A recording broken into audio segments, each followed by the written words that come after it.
My name is Emma, and this is the story of my life. It is a story of love, mistakes, pain, and the hope that keeps me moving. Childhood. Silence instead of love. I grew up in a strict home. My father was controlling, my mother was quiet, and there was little space for laughter. I wasn't allowed to play outside or make friends.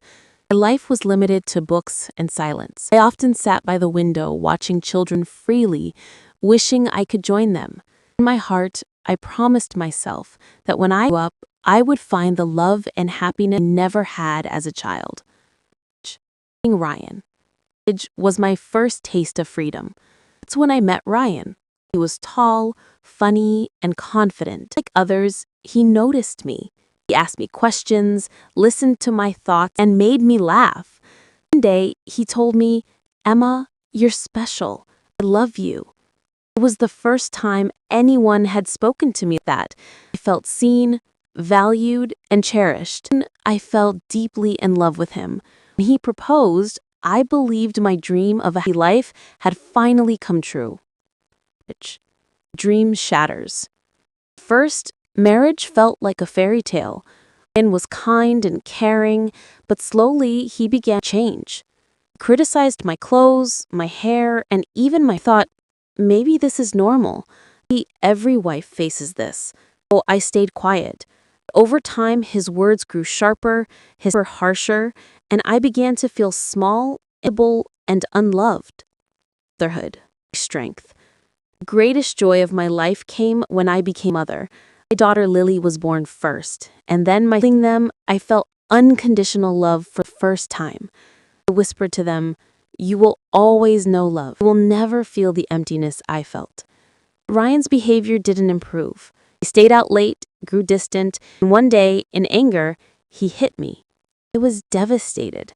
I went to my parents for help. They told me, "You are married. Stay with your husband." I returned to Ryan, but inside I felt broken. Loneliness and betrayal. When I had Jake, Ryan didn't even come to the hospital. Later, he admitted he had a girlfriend. I wanted to leave, but I had no money, no 2 children to care for. Then Ryan joined the army, leaving me alone with the kids. My father passed away during this time, and my mother moved abroad. I was left completely alone. Every night I cried, but every morning I told myself, "Be strong, Emma. Your children need you." Ray of light. Sarah. One day, my neighbor Sarah invited me for tea. First, I was hesitant, but I went. Sitting in her kitchen, I finally opened up my struggles. She listened and said, "You are not alone. You can still build your own life." Her words gave me hope. Baking, my new beginning. With Sarah's encouragement, I began baking. First, it was small. Cakes for Lily's birthday, cookies for school. People loved them and started ordering more. For the first time in years, I felt proud. Baking wasn't just about cakes, it was about discovering myself. It gave me purpose, confidence, and a way to stand on my own. When Ryan found out, he was angry. He shouted, "You don't need to work." This time, I stood tall and said, "I need it for me and my children. I will not stop."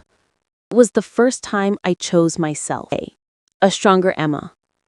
Life is still not perfect. Pain is still difficult. But I am not the same woman. I set boundaries. I protect myself and my children. Lee is now 8. She loves drawing and singing. Jake is 4. He's laughing and full of energy. They are my reason to keep going. I wear colorful clothes again. I cut my hair short, just the way I like it. Lizzie told me one day, "Mom, you look so happy." I realized I was slowly creating the life I always dreamed of.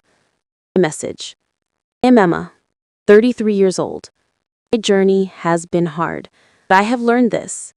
No matter how broken you feel, you can rise. Even if love disappoints you, you can find in yourself. Passions and friendships can bring the light you thought was lost. My story is not over. I don't know what the future holds, but I know this. I am not the scared little girl anymore. I'm a mother, a woman, and a survivor.